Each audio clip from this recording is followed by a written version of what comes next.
কোর্টে চলছিল একটি ডিভোর্সের মামলা, কিন্তু ঠিক তখনই স্ত্রী বিচারকের সামনে এমন একটি অভূতপূর্ব শর্ত পেশ করলেন যে উপস্থিত সকল উকিলদের মুখ হাঁ হয়ে গেল এবং খোদ বিচারকও তার চেয়ারে সোজা হয়ে বসে পড়লেন। এক অদ্ভুত উত্তেজনায় ভরা মুহূর্ত যা কোর্টরুমের বাতাসকে থমথমে করে তুলল।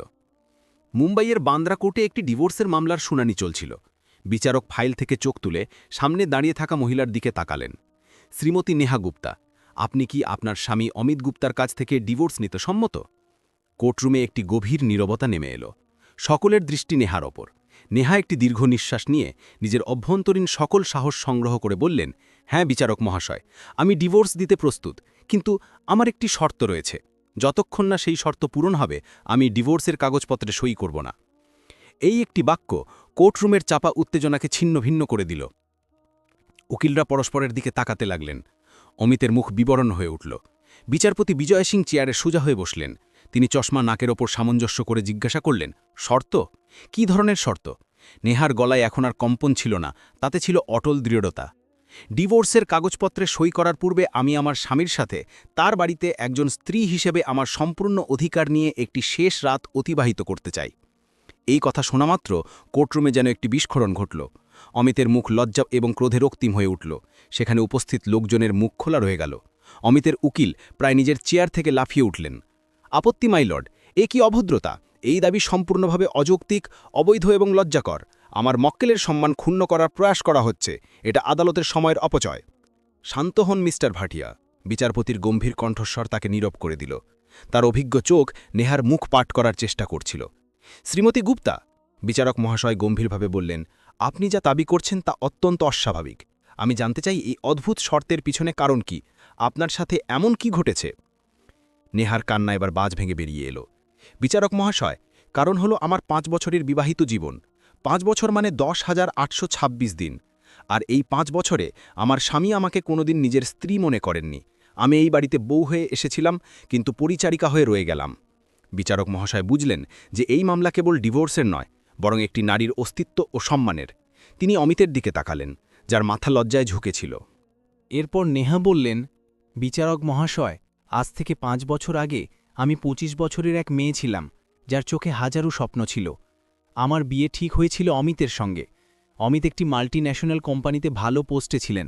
আমার বাবা মা নিজেদের সাধ্যের চেয়ে বেশি খরচ করেছিলেন। ঋণ নিয়ে আমাকে যৌতুক দিয়েছিলেন। তারা ভেবেছিলেন তাদের মেয়ে রাজকীয় জীবন কাটাবে। নেহা এক মুহূর্ত থামলেন, যেন সেই স্মৃতিগুলো আবার যাপন করছিলেন। বিয়ের রাতে সব মেয়ের মতোই আমিও অনেক স্বপ্ন দেখেছিলাম। লাল রঙের ভারী বেনারসি শাড়ি পরেছিলাম। আমার হাতে মেহেন্দি ছিল। আমি ঘোমটা দিয়ে বিছানায় বসে তার অপেক্ষা করছিলাম। আমার বুক ধরভর করছিল। কোর্টরুমে বসা লোকজন এসব শুনে একে অপরের দিকে তাকাতে লাগলেন। এরপর নেহা বললেন, রাত প্রায় 1টা নাগাদ অমিত ঘরে এলেন। তার মুখে কোনো উত্তেজনা ছিল না, কোনো খুশি ছিল না। তিনি দরজা বন্ধ করলেন এবং সোজা আলমারির দিকে গেলেন। তিনি নিজের পোশাক বার করে আমাকে বললেন, দেখো নেহা, আমি তোমাকে কিছু বলতে চাই।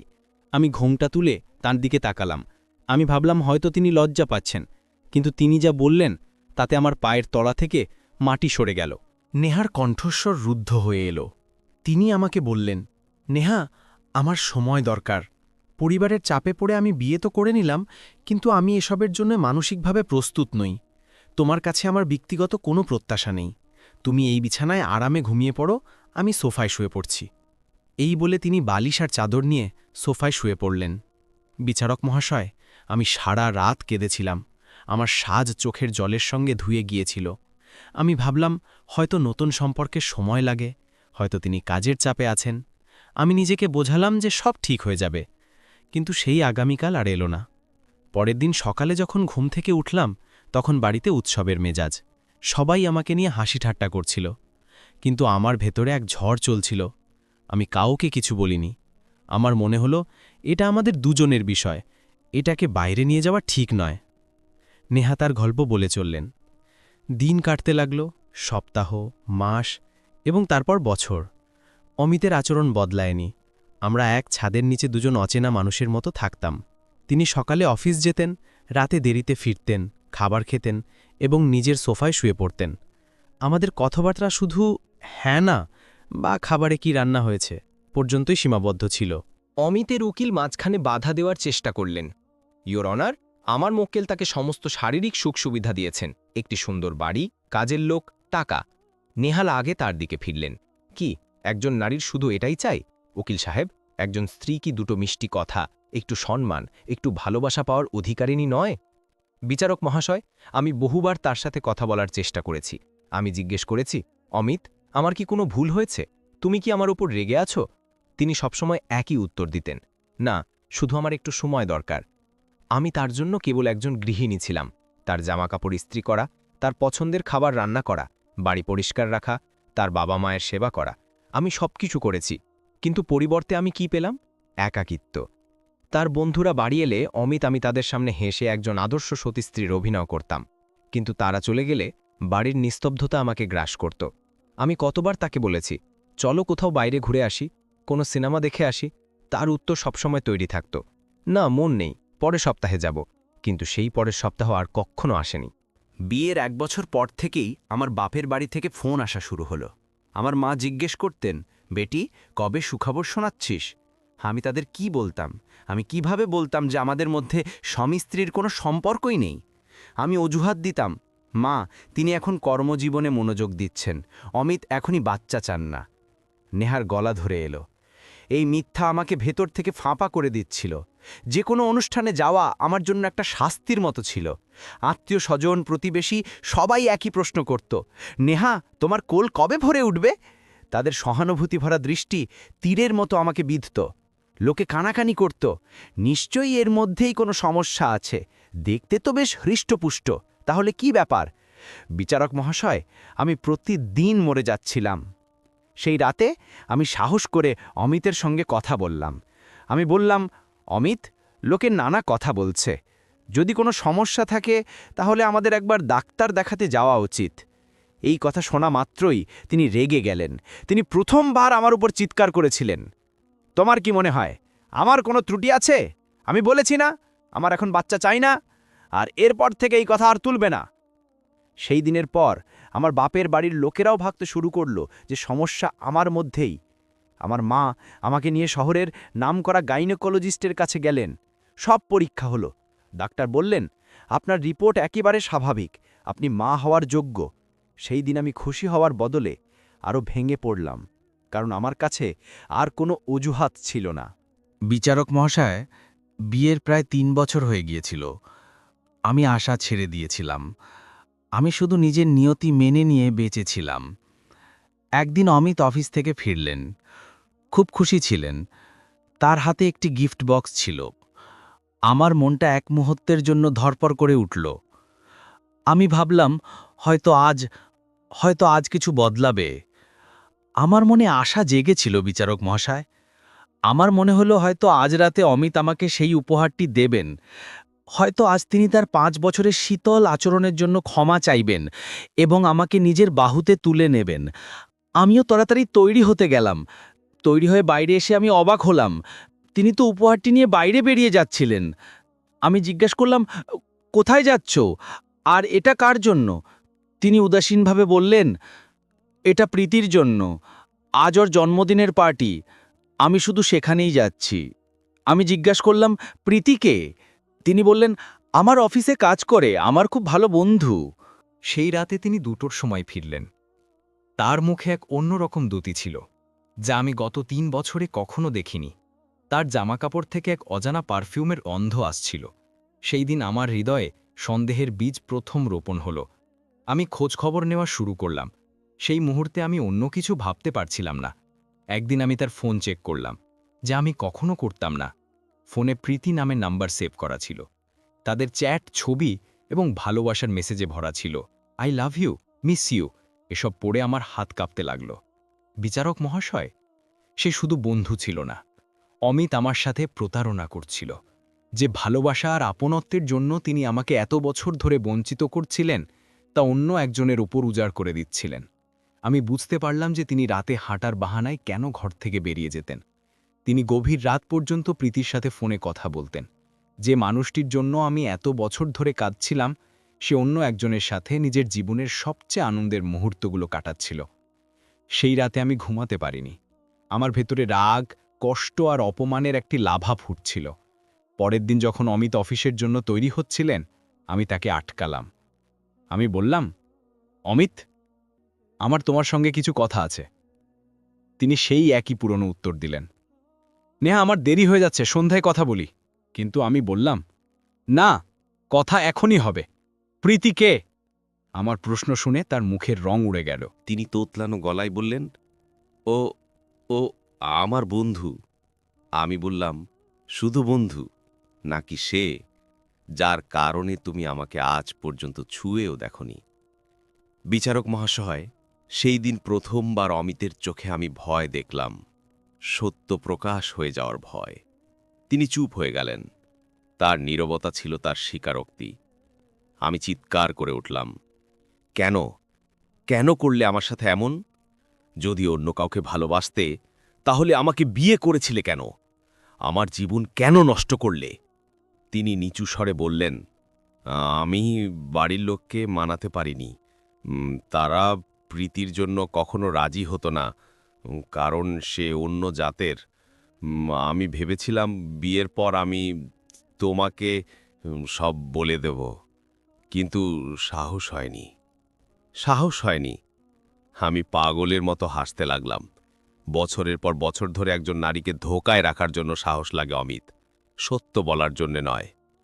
আপনি শুধু আমাকে নয়, নিজের বাবা মাকেও ঠকিয়েছেন। আমি জিজ্ঞেস করলাম, তাহলে এখন কি তুমি তাকে বিয়ে করতে চাও?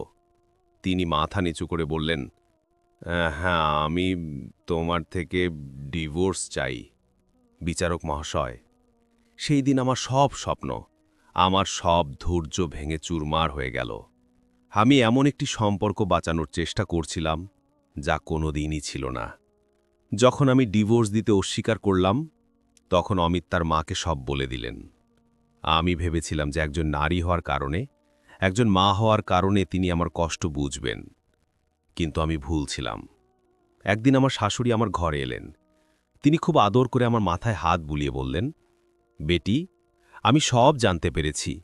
অমিত যা করেছে তা ভুল, কিন্তু এখন যা হয়েছে তা তো হয়েছেই।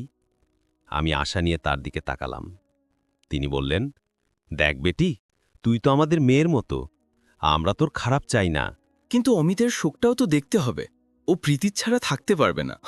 আর সত্যি বলতে কি, বংশটাও তো এগিয়ে নিয়ে যেতে হবে। তোর দ্বারা তো এত বছরে কিছু হলো না। তার কথাগুলো আমার বুকে ছুরির মতো বিঁধে গেল। তিনি জানতেন যে ত্রুটি আমার নয়, তার ছেলের।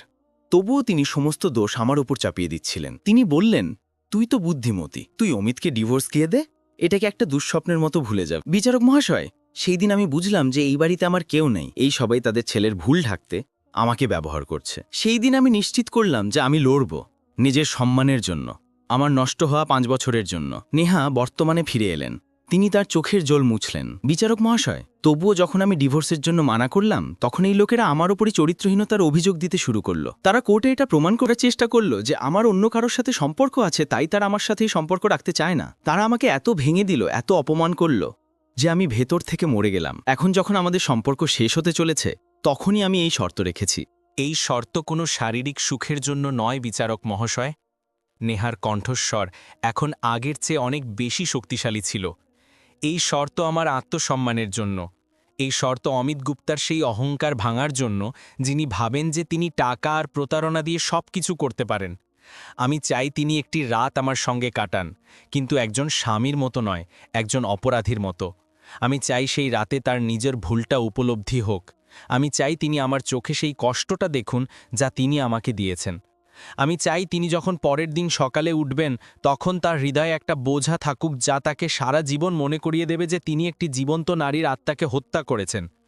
এটা আমার প্রতিশোধ নয় বিচারক মহাশয়, এটা আমার ন্যায়, আমার সেই 5 বছরের হিসেব যা আর কখনো ফিরে আসবে না। কোর্টরুমে গভীর নীরবতা ছিল। সবাই নেহার কথায় হতবাক। বিচারক মহাশয় অমিতের দিকে তাকালেন, যে ঘামে ভিজে যাচ্ছিল। মিস্টার গুপ্তা, আপনার কি কিছু বলার আছে? অমিতের উকিল আবার উঠে দাঁড়ালেন। ইয়র অনার, এটা সব মন গড়া গল্প। এটা শুধু টাকা হাতানোর একটা চাল। এই মহিলা আমার মক্কেলকে ব্ল্যাকমেল করছে। এই শর্ত অবৈধ এবং অনৈতিক। এটাকে দ্রুত খারিজ করা উচিত।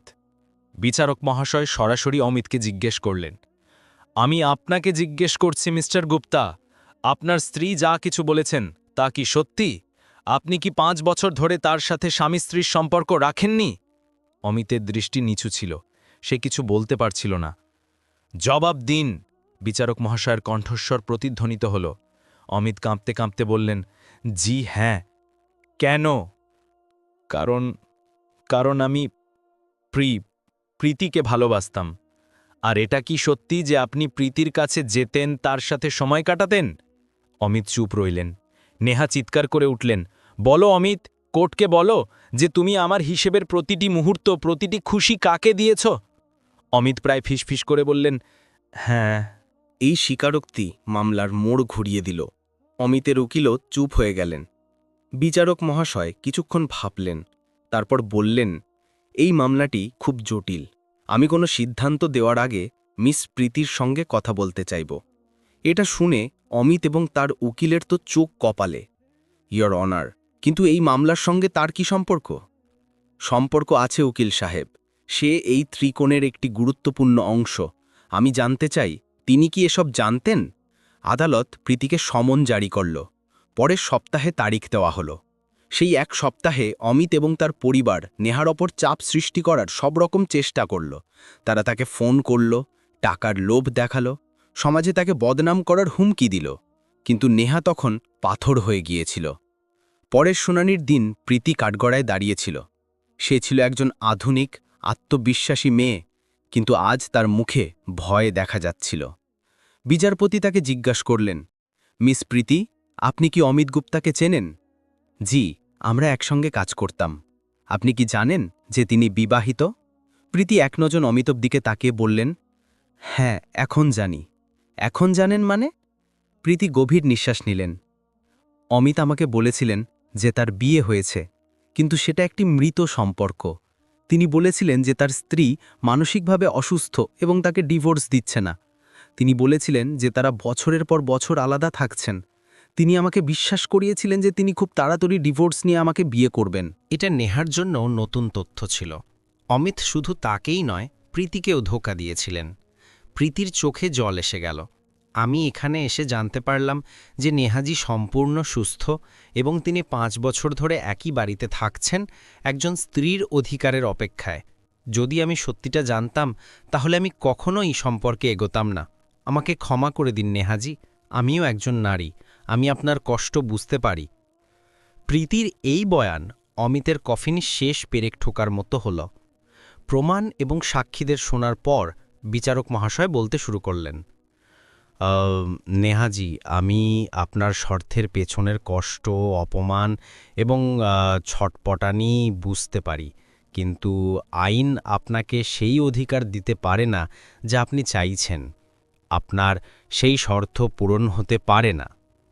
নেহার মুখ ম্লান হয়ে গেল। বিচারক মহাশয় তাকে নিজের কাছে ডাকলেন এবং তার কণ্ঠস্বর নরম করে বললেন, বেটি, আমি আপনাকে একজন বিচারপতির হিসেবে নয়, একজন বাবার হিসেবে কিছু বলতে চাই।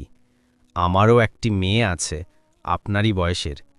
তিনি তার ড্রয়ার থেকে একটি মানিব্যাগ বের করে তার মধ্যে থেকে একটি ছবি বের করে নেহার দিকে এগিয়ে দিলেন। ছবিতে একটি হাসি খুশি মেয়ে ছিল, যার চোখে আত্মবিশ্বাসের ধুতি ছিল। এ হলো আমার মেয়ে সোনালি। 3 বছর আগে ওরও ডিভোর্স হয়েছিল। ওর স্বামী ওকে মানসিকভাবে নির্যাতন করত, ওর আত্মসম্মানকে প্রতিদিন পিষে দিত, প্রায়ই ওকে শারীরিক নির্যাতন করত। যখন ও ডিভোর্স নিয়ে বাড়ি এলো, তখন ও পুরোপুরি ভেঙে পড়েছিল। ওর মনে হয়েছিল যে ওর জীবন শেষ হয়ে গেছে। ও অনেক দিন পর্যন্ত নিজের ঘর থেকে বের হয়নি।